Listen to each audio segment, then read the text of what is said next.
Welcome to the future. This is Ina Braxton from the Digital Future Lab, and you're listening to our weekly DFL podcast, where we cover the state of the gaming industry, technology, and diversity. Here are your hosts, Samantha Riley and Jesus Govella. Hello and welcome to the DFL podcast. I'm Jesus. And I'm Samantha. And today we're joined here with Gio, so we'll let Gio introduce himself to the podcast. Hi, my name is Gio, and I'm the design lead at the Digital Future Lab. Yes, so before we get into today's topic, we'll just get a little background on Gio. Like, what's your favorite part about the DFL? My favorite part about the DFL is probably how broad things can be and how focused it can be simultaneously. We can have a conversation that centers on diversity or current events and go really super in depth on that, and then immediately switch it back to, okay, so what's the challenge here for building this level? Like it goes hand in hand, and you don't see that anywhere else, I think. Mm-hmm. So that would be my favorite part. Yeah, and what's one of your favorite things that you've worked on here at the lab? Well, my favorite thing to work on, I've only gotten to work on Seed. I wasn't part of Ghostlight Manor. But between Seed Legacy and Seed Neo, which is what we're currently working on, my favorite would have to be Seed Neo. Yeah. So what does your role entail, like, as the design lead? So it is like basically guiding the level designers and sometimes the narrative designers on like progression for the levels and road mapping, essentially, as well as addressing bugs that are being found by our QA team. Most of that is handled by myself, because I want to make sure that the designers have as much creativity, enough space to be creative with their levels, and not have to worry so much about the bugs. I want to solve the bugs as fast as possible and relay the information accordingly so that they get resolved.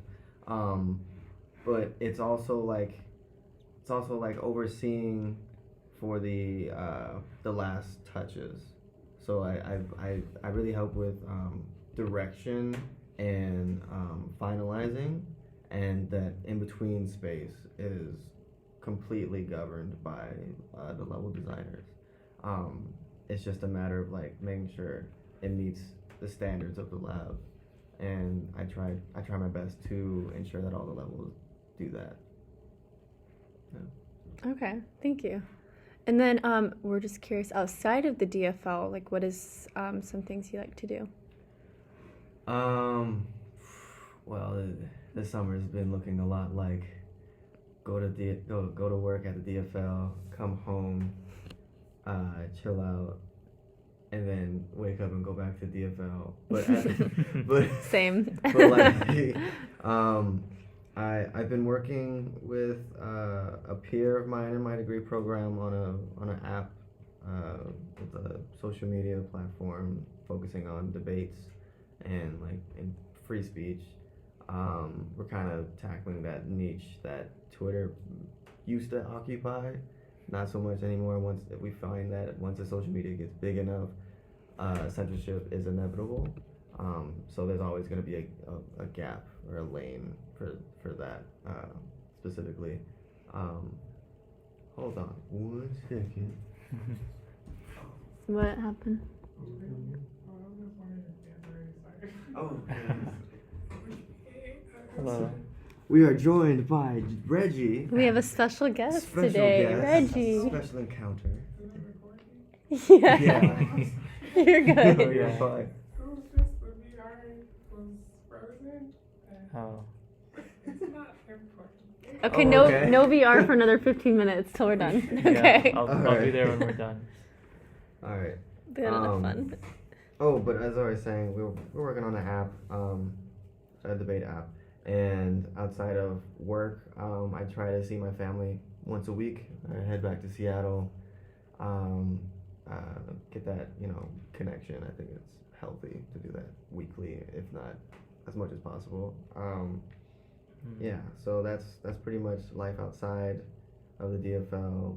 And also Monster Hunter Iceborne was just released, so yesterday it was released, so I've been on that pretty heavily so far. Even though it's only been a day, I've been up very late playing. Yeah. Well, let's talk about it. So, if those of you that aren't familiar with Monster Hunter, I know I'm not too familiar with it, but it was just the newest release, came out yesterday, which would be the 5th. Yeah. A new expansion for the game. Yeah. Called Iceborne, right? Yeah. Yeah. So, Okay. for those of you who are a little, who do know a little bit about Monster Hunter, Iceborne functions as like the G rank, and for those of you who don't know what that means, it's just like another tier of difficulty. So what you get is new monsters, new variations. They introduce some old monsters that were not previously in the game, that were in other games, like on the PlayStation Portable, mainly the PlayStation Portable and the 3DS, I believe, games from those consoles. But yeah, it's really, really dope. It's an action role play game that I've been playing since middle school. So yeah. Wow. Nice. That's awesome. So what makes this the new expansion different than like the previous versions of Monster Hunter? Well, one, it's on top of a really, really solid foundation. Monster Hunter World, I found, was definitely the most like user-friendly Monster Hunter that I've ever played. And I'm saying that because during the time I was waiting for the Iceborne to come out, I revisited some of my older games, and I just found them just so frustrating to play. Like, Wow. I was just like, this doesn't make any sense. It's not the same. It feels overly complex, and I don't know. I don't even know how to do everything anymore. How was I so good in the past at this game? And I'm no longer like, oh my gosh. Yeah. So definitely,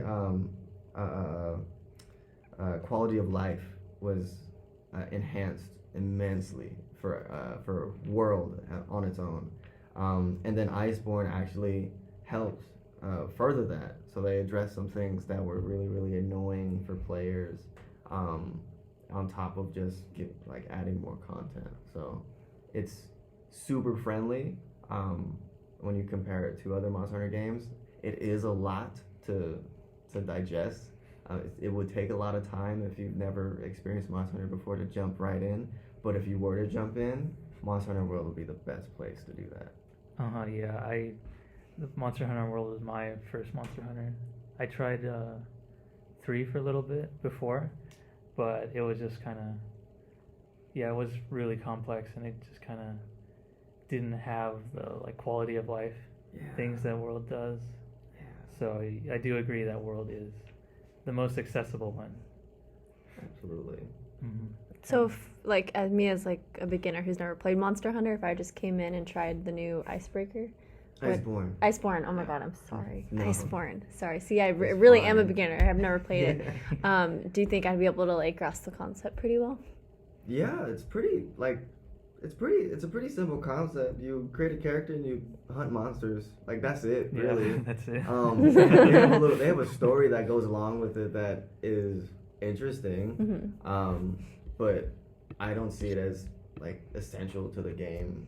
It's kind of cool. The cutscenes are cool, but it's kind of a requirement nowadays anyway to have a movie cinematic kind of style story mode or whatever. Yeah, the story is just mainly there to give you a reason to why the world is there, why you're doing what you're doing. Okay, just like a backstory, just like any game. That makes Mm-hmm. sense. But when we say a tutorial, the tutorial is pretty good, especially since there's so many elements to cover. Mm-hmm. It does a really solid job at onboarding you, essentially. Yeah. Mm-hmm. Okay, that intimidates me less than Oh, to yeah. just start a game like that. Yeah, if you try to learn everything all at once, it's too much. Everyone would get overwhelmed. Yeah. So they Yeah. do a good job doing it slowly. Yeah. They'll limit to what you can do at the beginning, and then they'll add one thing at a time. I like that. Yeah. Because even watching through like playthroughs earlier today, like looks like there's so much going on. I can't keep track because it's just it's all at once. Yeah, and that kind of goes hand in hand with Iceborne because they introduced even more things to learn about and use in a hunt and how to incorporate it with your play style and all that. And it already has so much versatility and like flexibility and diversity, and there's so much in Iceborne to play with. So it's a really long-lasting experience. Like, for example, there are 14 different kinds of weapons, I believe. And I probably play with 4. Wow. And I feel really confident in 2. Wow, so you have a long way to go. So, yeah, and right now I have logged I probably have like 300 hours logged on Monster Hunter World. So, it's a really long-lasting game. It's definitely a grindy kind of game. I think for Iceborne they resolved that a little bit, but it's still really grindy. You have to hunt to gather materials to create things, and then go hunt more stuff. Like that's if I could sum Monster Hunter up as in one statement, that's pretty much it. You go out there, hunt some stuff, use the materials to make something to hunt more stuff. Over and over. Yeah, that's definitely the core gameplay loop. Is you fight monsters, you get what they drop, make better stuff so you can fight stronger monsters. Yeah. And then you just do that repeatedly. Oh yeah. You said you play with 4 weapons, right? Yeah. Which ones do you fancy?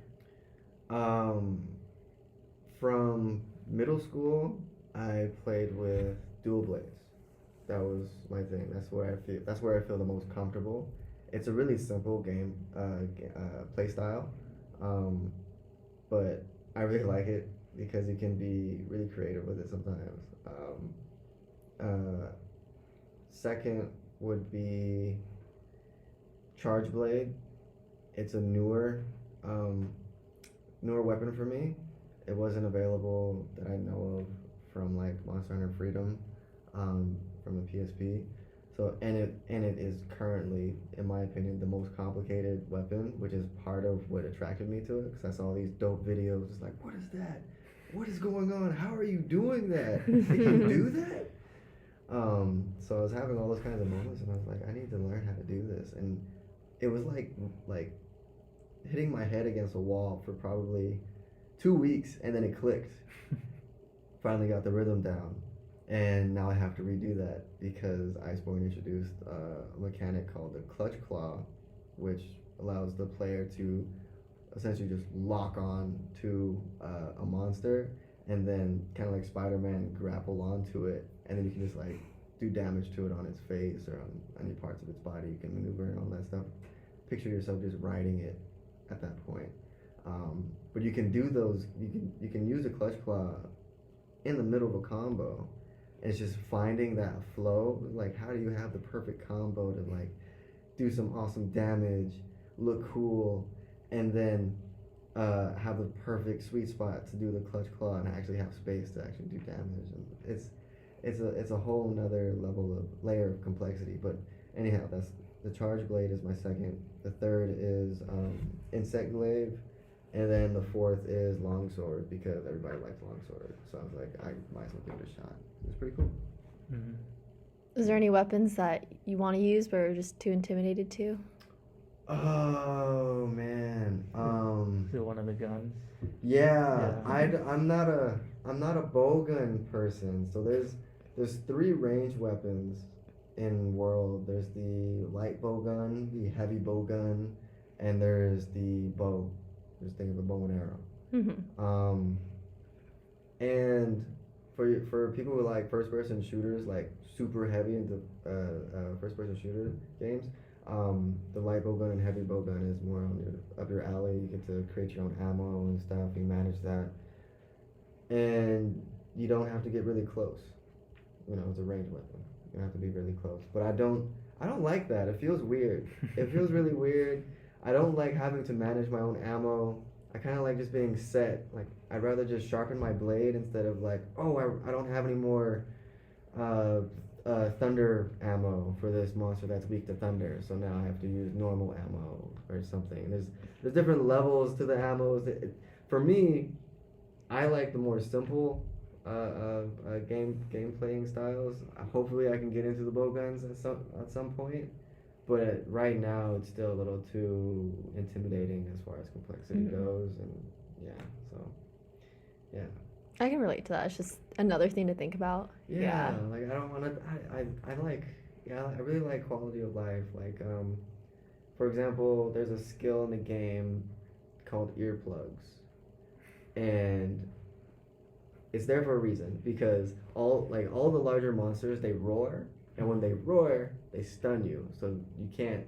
There's an animation like, oh my gosh, it was so loud, and you can't do anything. Mm-hmm. Yeah. So Very annoying. Yeah, it's very annoying, and you can when you get better, you can roll out of a roar, but that requires really, really precise timing. So if you want to just cheat through it, you can use earplugs, and then you don't have to worry about that, and it becomes just time to just do damage. You know, not have to worry about being stunned. So there's tons of layers to this game, and it's really built for anybody to play, because you'll gravitate to something, and that'll be, that's just how it is. That's what I really like about it. Everybody can jump in and find something they really enjoy. Yeah, I know for me, I was intimidated by the selection of weapons, so I just went ahead and picked one and just stuck with it. Yeah. And that worked. I think that's probably what or like the first one that I see. Like Yeah. that's the one I choose. Mm-hmm. Which weapon did you end up choosing? The dual Oh, blades. the dual blades? Yeah. Nice. I Was that a good first choice? Yeah, Yeah. I think so. It's easier to pick up. Mm-hmm. I would definitely say that. It's a lot easier to pick up. There's not, like the combos are pretty straightforward. Mm-hmm. And yeah, very simple, but very effective. Very effective. Yeah, and do you I assume because you're playing Iceborne that you're at that level, because you said Iceborne is like on top. You're supposed to do it after the main game, right? Yeah. So I believe. Okay, so in Monster Hunter World, the base game, you have your hunter rank, and that kind of guides your story progression, and like unlocking newer, more difficult levels. And I think it stops at level at hunter rank 50, because they put a wall at hunter rank 50 or hunter rank 49 or something. It's a really hard quest. It's annoying, but annoying in a good way. Like, oh my god. If anybody is familiar with you're familiar with the Kirin? Kirin, yeah. It's the unicorn. It's a thunder unicorn. Mm-hmm. It's classed as an elder dragon. But anyhow, it's a unicorn, and it's really annoying, really fast, really powerful. And I think for that one, I think you have to fight two of them. For that wall, if I remember correctly, it's two tempered, or is it one tempered? I don't remember, but you have to complete that, and then after that, you essentially unlock Iceborne's story. Okay. Yeah, so if you just got Monster Hunter right now, you still have to progress through the regular story, beat that wall, and then after that, Iceborne essentially is unlocked from that point forward. But Capcom has done a really good job with accommodating new players. They inserted a armor, like an armor set that you can actually just use for the entire base game story, so you don't have to worry so much about farming, because once you get to Iceborne, it goes by master rank. So like you may have like a hunter rank 999, but you'll still be master rank 1. Okay. So now it's governed by your master rank, so all of those weapons and armor sets will be better than in the base game anyway, so you don't really, it's kind of a waste of time to grind them at that point. So they recognized that and was like, here's something, you can hold on to that until the very end. Cool. Saves time. Yeah, that is very nice. Yeah.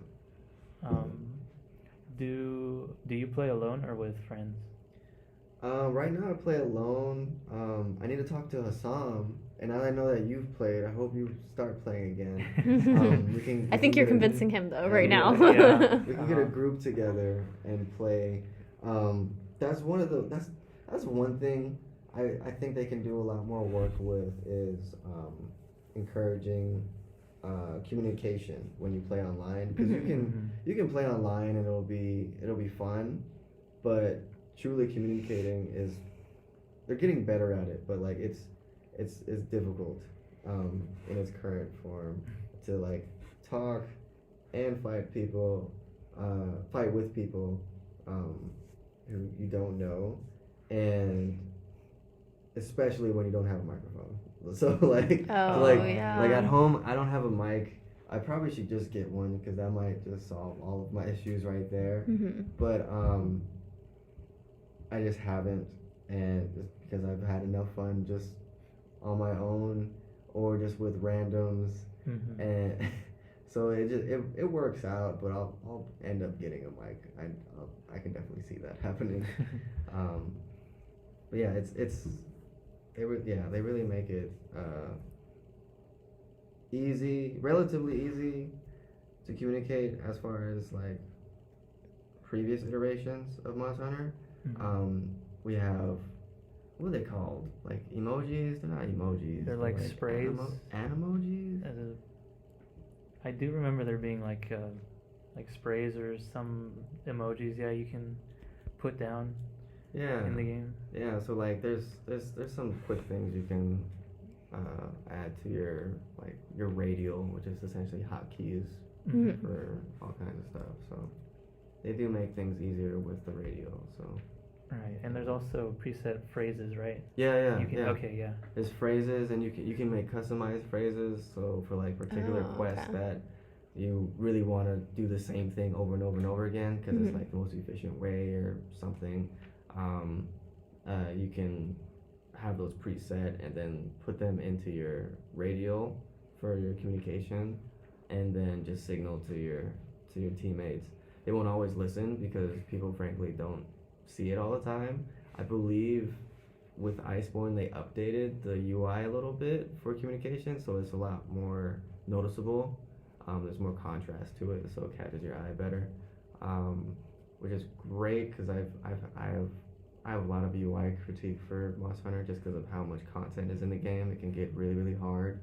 It's like organizing Amazon's website, for example. Wow.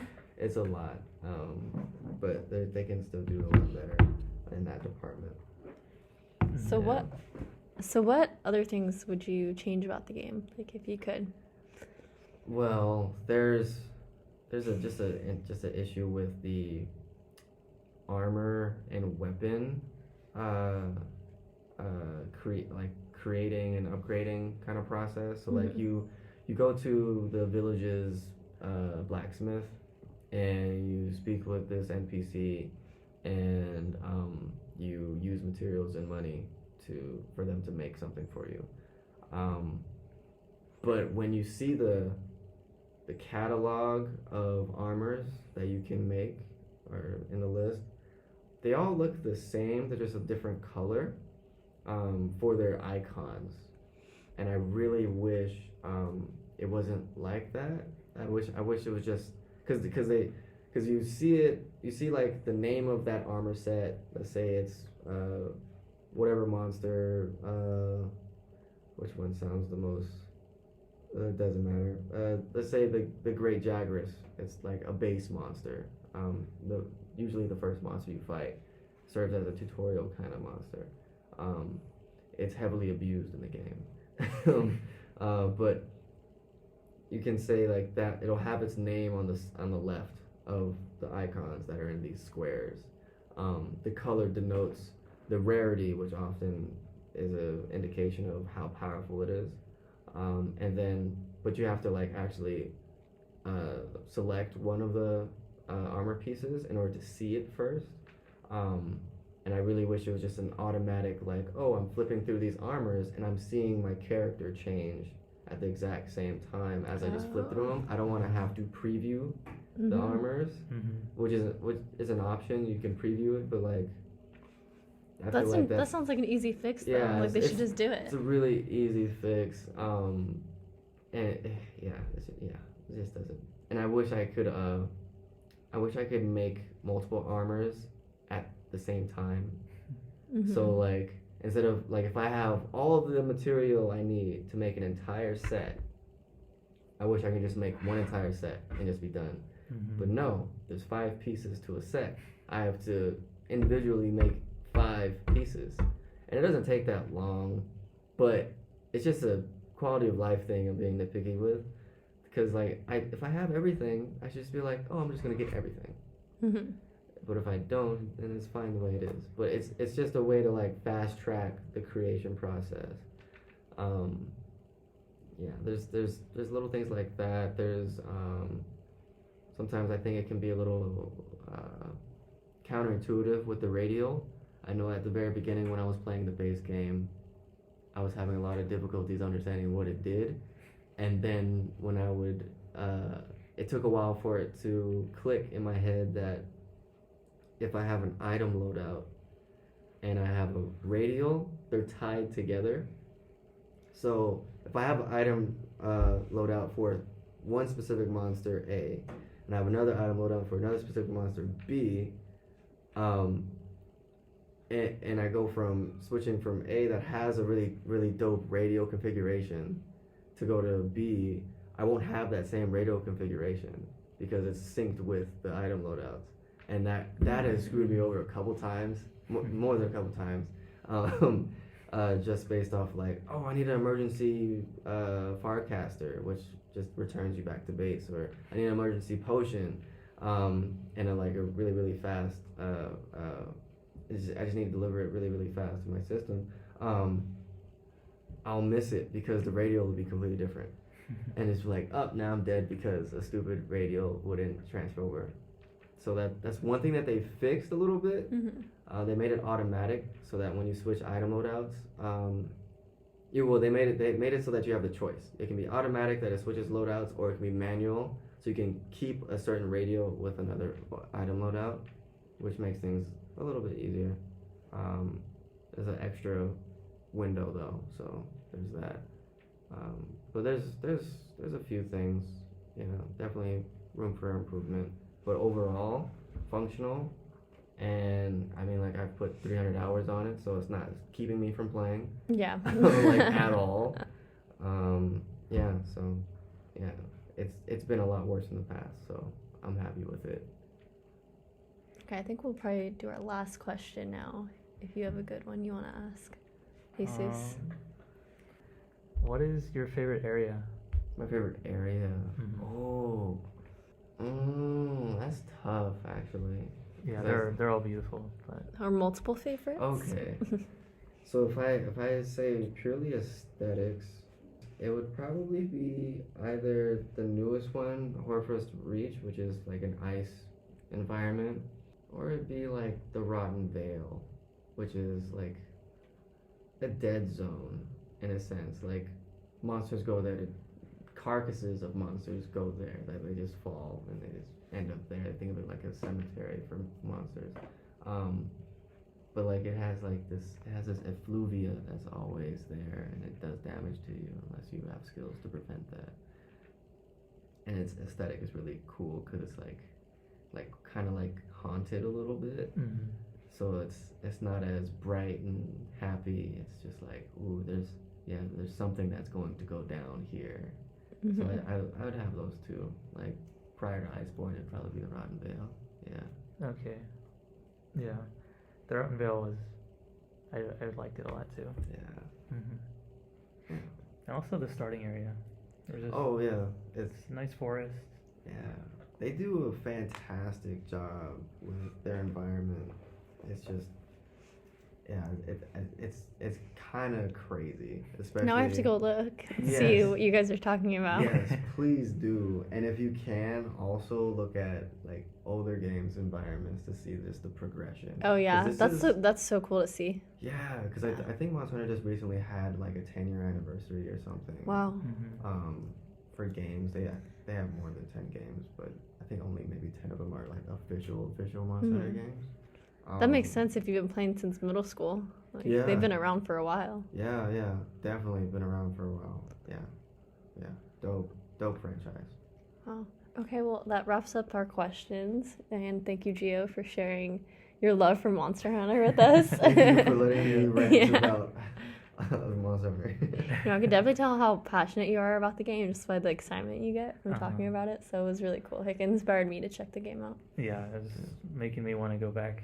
Yeah. Now we're all gonna play. Maybe there'll be a live stream. I don't know. Ooh, that would be cool. Yeah. I'll bring the Xbox from home. Oh yeah. Ooh. Okay, well, thank you guys for listening. Yep. See you. Thanks for listening. We hope you enjoyed our discussion. Check us out on Facebook and Instagram at Digital Future Lab and on Twitter at DFL_studios. Tune in next time for more on games, technology, and diversity.